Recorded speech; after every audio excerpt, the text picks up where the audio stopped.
Hey everyone, Logan here from OnePlus Armor. Just wanted to take a quick look over the new White Dwarf, which has all the Age of Sigmar rules. I'm not going to go super in depth with the content or really any of the any opinions on it. I just want to give a really quick overview of what's actually there, do a super fast read through of the rules, and try to give an impression overall on how things work. I will throw a little opinion things in the end, maybe a couple gotchas now that I've played a few games. But let's open it up and take a look. So this White Dwarf just came out today, 4th of July. Came with a free Stormcast Eternal Mini that I don't have here right now. It's in my bag over there. But it's exactly these guys you see on the cover. They are quite large, about the size of a Terminator from 40K, and are on a 40mm round base.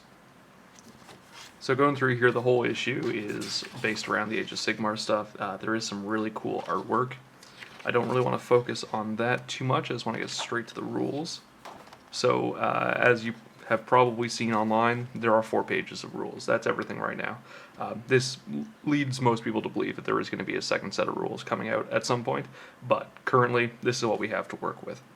So going through this, I'll just do a quick summary of each of the different sections here. So first off, we've got the armies section. Long story short, the armies can be as big or as small as you want. We'll see what happens with that, but that's the rules. The recommendation here is that you use about 100 minis per side, and the game will last for an evening.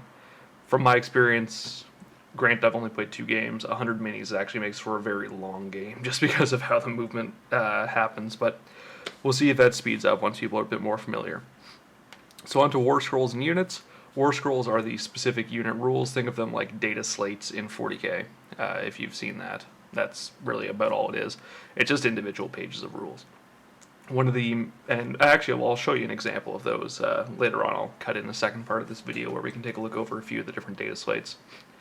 So one of the big things in this is there is unit coherency, just like there is in 40K. In this case, it's 1 inch, and it's between models, not between bases. So I've got 2 unpainted minis here. So if I've got them like this, that's actually, I don't have a measuring implement. Oh, I do. What do you know? I've got a ruler right here. So right now we're 1 inch between bases with these minis. I'll try to zoom in on this so you can see what I'm talking about.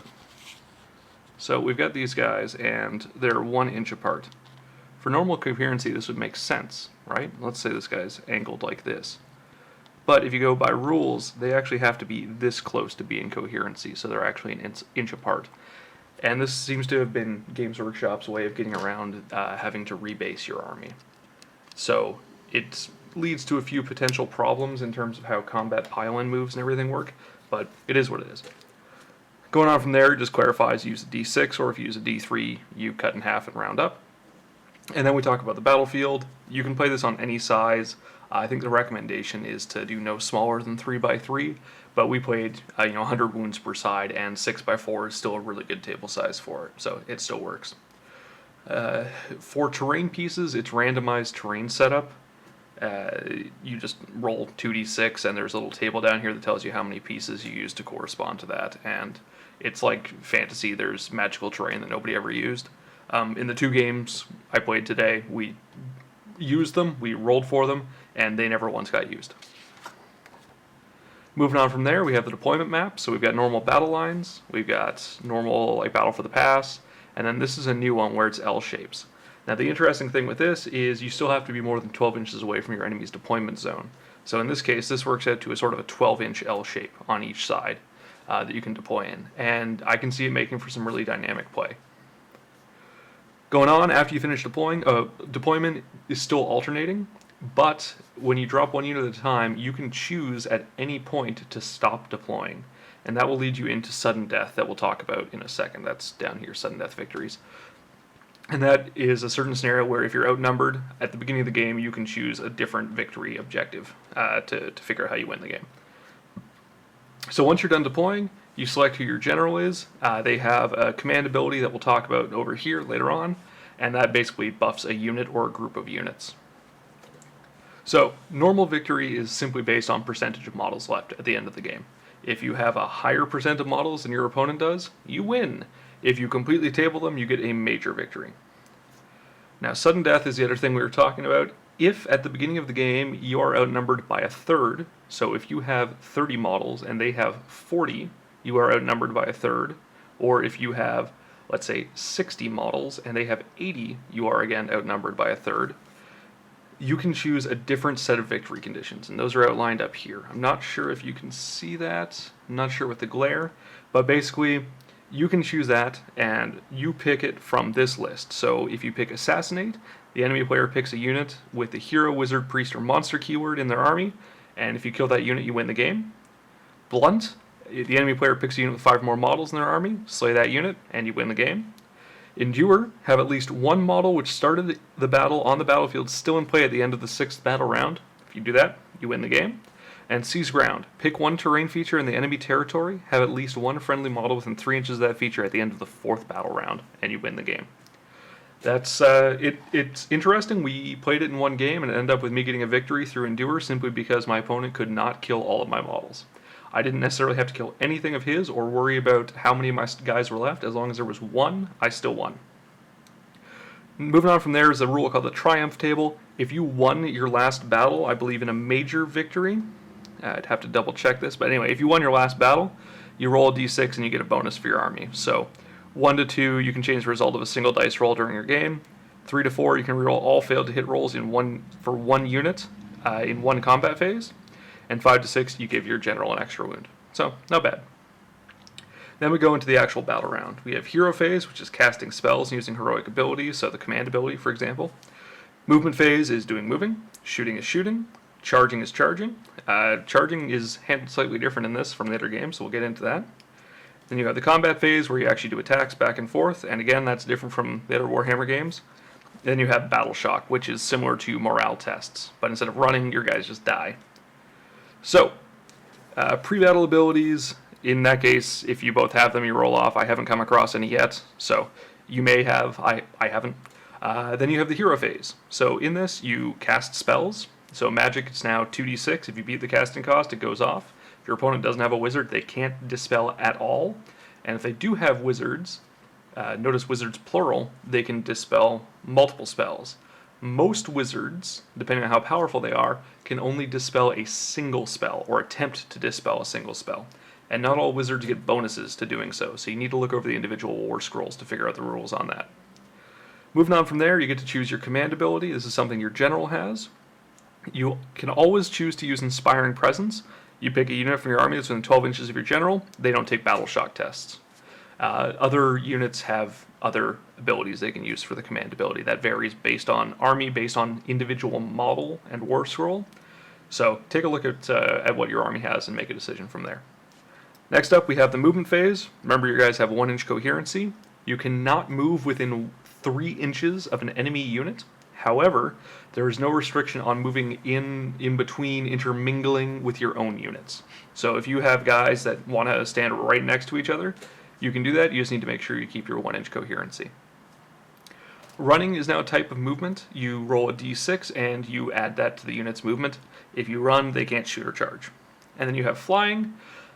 Flying now just allows you to move across terrain or other models as if they weren't there. However, you still have to end more than 3 inches away from an enemy. Then we have shooting. Shooting is pretty much the same. It's closer to 40k, I guess. You have a set ballistic skill. You always hit on that. Actually, all combat's like that, basically. But the big difference here is you can shoot while in combat, air quotes, because combat is really just where you're standing. It's not like the other games where you're actually locked in. So you can shoot out of combat, you can shoot into combat, you can shoot while you're in combat, all sorts of fun stuff. And then the charge phase. Any of your units that are within 12 inches of an enemy model in your charge phase are eligible to make a charge. You can't do it with anything that's already in combat, meaning within 3 inches of an enemy, or that ran or retreated in this turn. And I'll talk about retreating in a second. So, with that, you don't have to declare a charge target. You just roll your 2d6, you figure out how far they can move, and if you can get within half an inch of a single enemy model anywhere, you're good to go. But only one of your models has to do that. So, again, I'll use bad models here. If we have a Plague Bearer here, and a Plague Bearer here, and I've got my unit of unpainted pink horrors here, and let's say I'm closer to this side, right? I'm going to roll to see where my unit of pink horrors can charge. So I roll, let's say I get 9 inches, and this is 7 inches, and this is 8 inches. Perfectly legal, according to the rules we have so far. So you can multi-charge anything as long as you actually have models to get within the 3 inches of that enemy unit to put them into combat. The main restriction, as I said, is the first model you move must finish within half an inch of an enemy model. So then we go into the combat phase. In this case, there's no more initiative. The player whose turn it is picks which of their units is going to start the combat phase. So if I've got this combat here, and I've got this combat here, and again, I apologize, these just happen to be sitting next to me on the table as I film this. So I control the pink horrors in this case. I'm going to say, okay, let's start with this combat. So we do that, I roll my dice, let's say I don't kill the plague bearers. Okay? Now I ask my opponent, which combat, or which unit do you want to attack with? And my opponent says, okay, let's go with this plague bearer. Okay, so he fights, and then I have this one left, so I then do the attacks there, and then he does this combat. So there's quite a bit of strategy that can be done solely based on what order you want to do the combats in, so you really have to prioritize and triage which combat is the really vital one that you want to try to knock attacks off your opponent to begin the round. Other than that, the way it works, if you're within 3 inches of an enemy, you're automatically in combat with them. In the movement phase, you can only stay still or retreat, and if you retreat, you just have to finish more than 3 inches away from them, and then you can't shoot, charge, or run. But if you've stayed in, you get a 3-inch pile in where you must move toward the closest enemy unit, the closest enemy model, so specifically towards that model. And then if you're in range based on your weapon's profile, you can attack. Most melee weapons are range 1 inch or 2 inches. And in this game, that's measured as modeled, not from the base. Moving on from there, you do all your attacks, as we talked about. You get to Battle Shock phase. The way Battle Shock works is every unit has a bravery profile number. Think of it like a leadership value, basically. At the Battle Shock phase, if that unit has lost any models at all, or has taken an ability that forces them to do it, you roll a d6, you add the number of models that you lost that turn, specifically models, not wounds, and if that number exceeds your bravery value, they take as many, you lose as many models as the number exceeded it by. So if we've got, say, this combat, let me pile in a few more guys here, and this Plague Bearer is just an absolute hero, and he kills 2 pink horrors. Let's say my pink horrors have a bravery of 6, which they don't, but just for demonstration purposes, we'll say they have leadership 6, or bravery of 6, pardon me. So that's great. I then go to roll my die. I've lost 2 guys, and I roll a 6. So 6 plus 2 is 8. They have a bravery of 6, so 2 more die. Regardless of how many wounds they have, those 2 just die. And then your enemy does that, of course, as well. And it doesn't matter what order you do that in, because all the combat's done. Then we go on to the last page here, which is just a few rules clarifications. So, attacking, you can split attacks. If you have 4 attacks on your profile for a weapon, you can put 2 into one unit, 1 into another, 1 into another. You just have to be within range of them. Picking targets is all true line of sight. That's really about it. Everything else is free to go. You don't have to be in combat. You don't have to be out of combat. Making attacks, every unit now has a set value to hit and a set value to wound. And the way saves work now is every unit has a set save. There are no equipment upgrades or anything that do that. So if I've got a unit that has a 4-up save, I roll 4-up, they've saved the wound. Now, what's interesting with this is there's a rule called rend, and rend is how much it takes off the save. So if my weapon has a -1 rend characteristic, which is just up here, not sure if you can see that on the camera, and I wound, my 4-up save that I would normally roll is now a 5-up because of the -1 rend characteristic.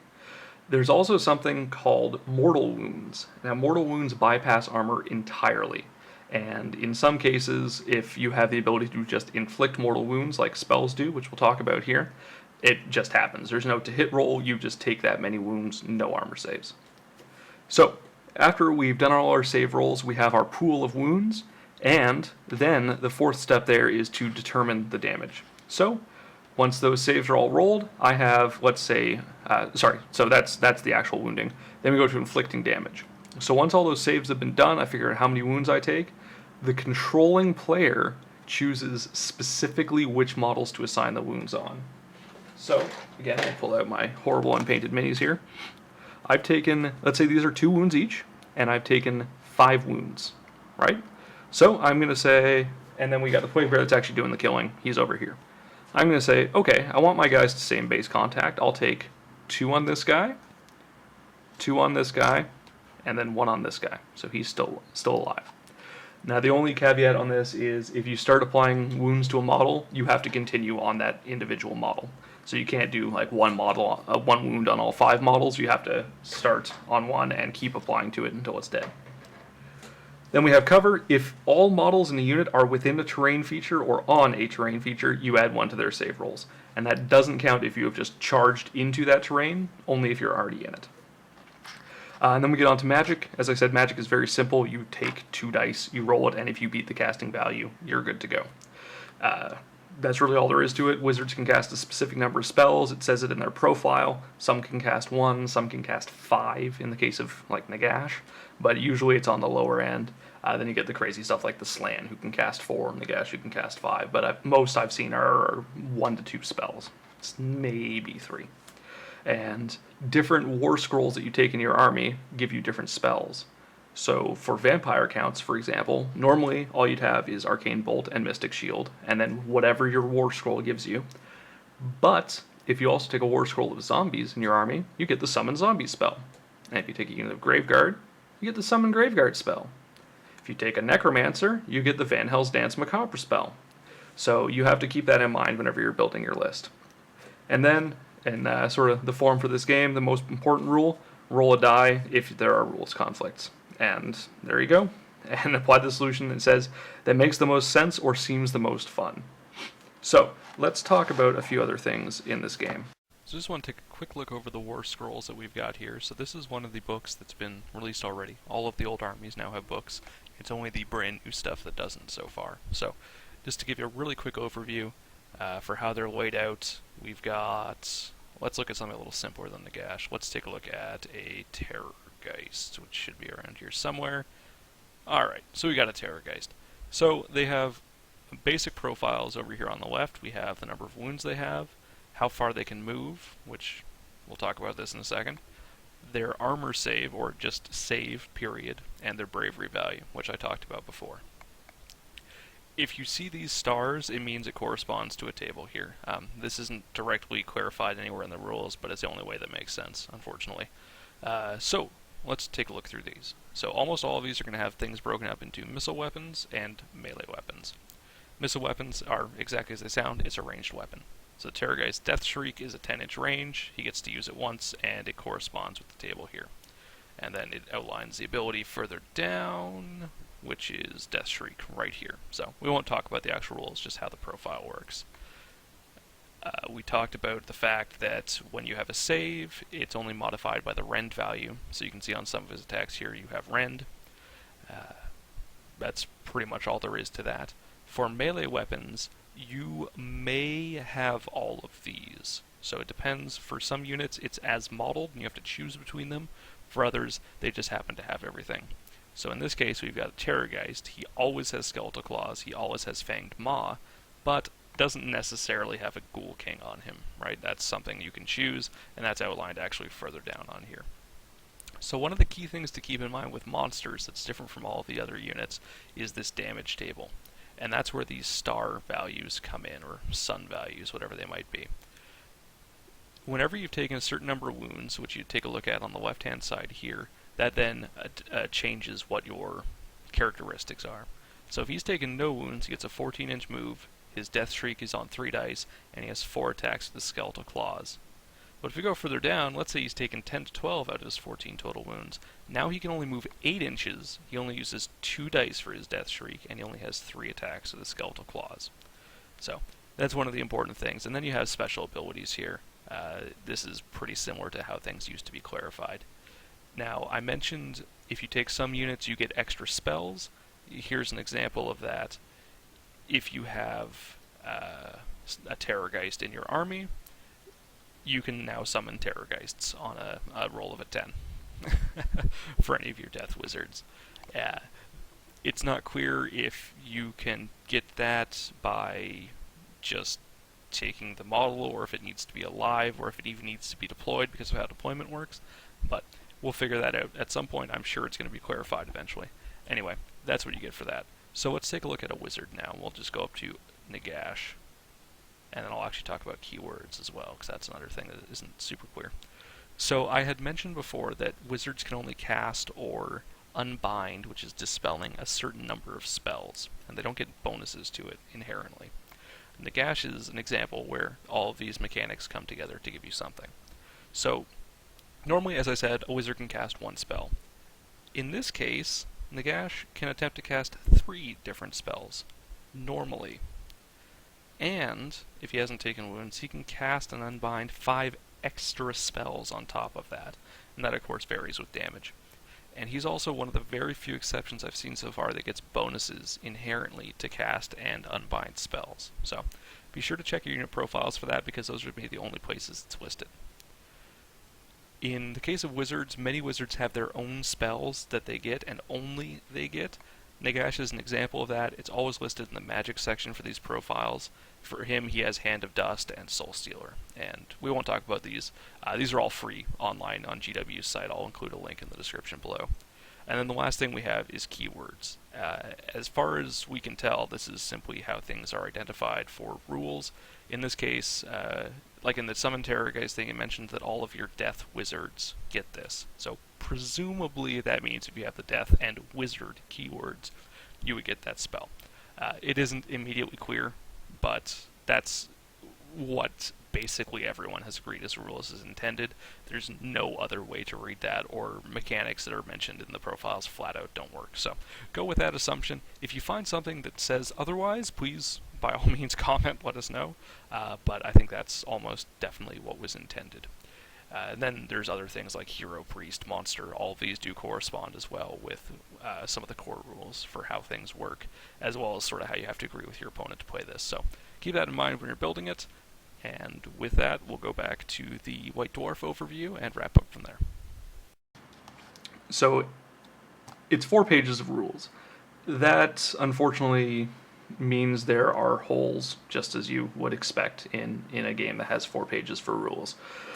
There's a lot of stuff that came up. I played 2 games this afternoon, and there's really no way around it. We found a lot of conflict, so we're trying to put together an FAQ that we're going to use at events, but also that hopefully we can share. There's a lot of stuff in the game where you can very, very clearly see what rules were intended when it was written, but aren't supported by anything that's actually in the rules or in the Warscrolls or the quote-unquote army books that got released. So you really have to agree with your opponent how to handle these things, or if you do have an FAQ or something that's been made, you need to go with that. The only other big caveat with all of this is that it does feel a lot like these 4 pages of rules are designed specifically for the starter kit and not the full quote-unquote game. The Games Workshop has said they're not releasing another rule book, and I think that may be the case. They're not releasing another rule book, but I think they may be releasing a rules supplement that goes into this stuff in a little further detail. Because as the game is written, you can take literally anything you want in your army. There are no restrictions. It's like Unbound in 40k. If you own the model, you can put it in your army. Some things synergize better than others, but there's nothing to say that you can't. So for example, if you want to summon a bunch of stuff, you can take 300 Nagashes, and that's perfectly legal in the army. So it does seem like this game requires a lot. I don't want to say comp, but you need to figure out house rules at the very least for how you're going to play it. My concern is, of course, that means that every single store you go to or every person you play with, you're going to be playing the game a little bit differently. But hopefully that's something they can address through further releases and everything. And again, we'll see what happens when the actual release is next week. This is all we have for now. And in a lot of cases, the starter kit doesn't necessarily have the full rules. One thing to clarify, though, is people were saying, oh, okay, the starter kit doesn't have points. Nothing has points. All the army books are out for the existing armies. There are no points. So we've been trying to figure out ways to balance it, whether we do that by wounds or number of models or what have you. That's all up in the air right now. But as that progresses, we figure out something that's a little better sorted out. I'll be sure to pass it along to you guys here or on Facebook, on Twitter or something, and we'll figure it out. Past that, please do let us know what you think of Age of Sigmar from what you've seen, and especially if you've played a few games, what your thoughts are on that. But past that, we'll be back with some battle reports and some live streams over the next couple weeks to hopefully give you guys an impression of how the game really flows and pass along our thoughts some more. So thanks very much.